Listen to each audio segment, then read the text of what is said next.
I want to know what you think about this. I have my opinions, and I have held off weighing in on it, hoping that Royal Caribbean would issue an official statement. But as of the time of this, they have not. On Friday, March the 20th, some teens thought that it would be fun to tell their grandma that a girl had gone overboard on Royal Caribbean's Oasis of the Seas.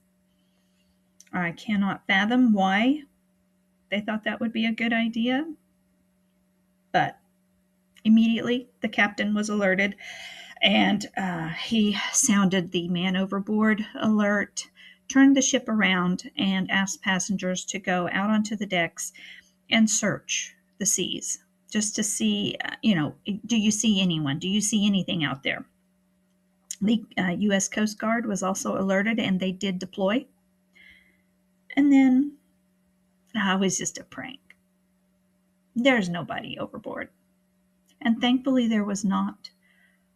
But there has been so much outrage over this.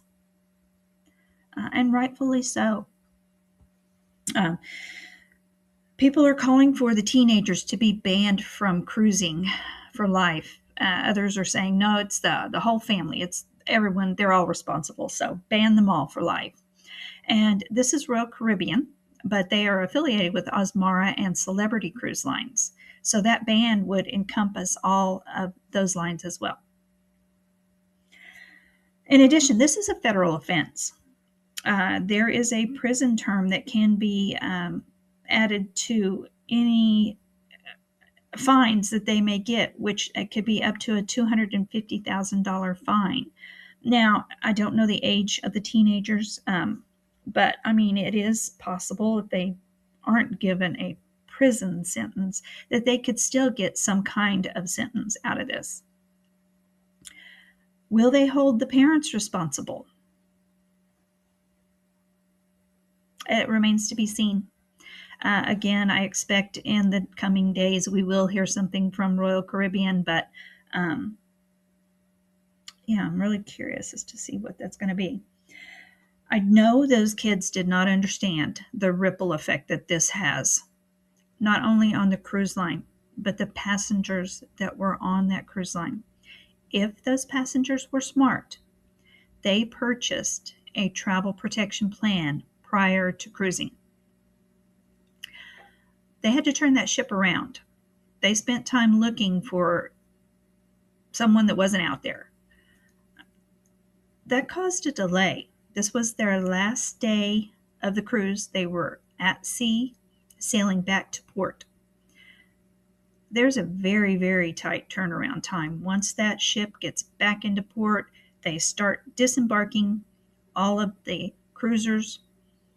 They have to reload, restock that ship for the next set of cruisers that are coming on board that afternoon.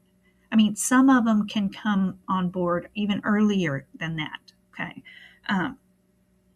If for any reason they got back into port late, those people that may have had early morning flights, maybe they've set up a post-cruise stay, they've got some tours going, or they're going to meet and do something.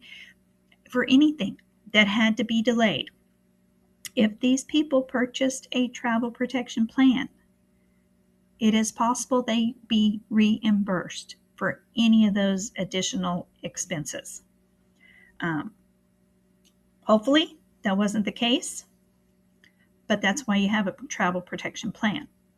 In addition, those people that were waiting to cruise, if for any reason they were not able to make their cruise or board their cruise, any delays with anything, their transfers, if they have a travel protection plan, they can also present that to the company they purchased it from for reimbursement.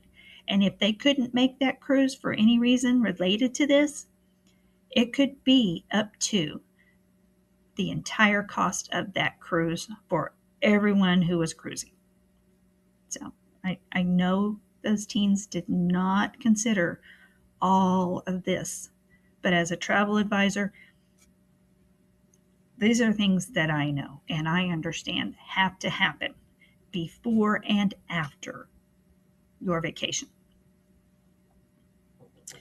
Much like your car insurance, if you do have to file a claim and you are not at fault, the person that is, or company that is at fault, um, they will be approached by your travel protection coverage company for reimbursement of what they pay you because it was not your fault. Okay? It's called subrogation. It's a very lengthy process, very lengthy to explain, but basically that is what it is. Look it up so you know in the future. But yeah, they have the right to either ask Royal Caribbean and or maybe the parents. If they have to pay out anything, they can ask that. So, two key takeaways from this, purchase a travel protection plan. It covers a multitude of things, and it just protects you, you know. So you don't have to deal with the company or the resort or maybe the people that caused you this delay, this expense. So you just deal with your travel protection plan company, okay? Um, and other than that, I mean, I really hope the teens have learned a lesson. Parents, I hope this is a good lesson for everybody, but purchase a travel protection plan to protect yourself. And then people, just don't be stupid.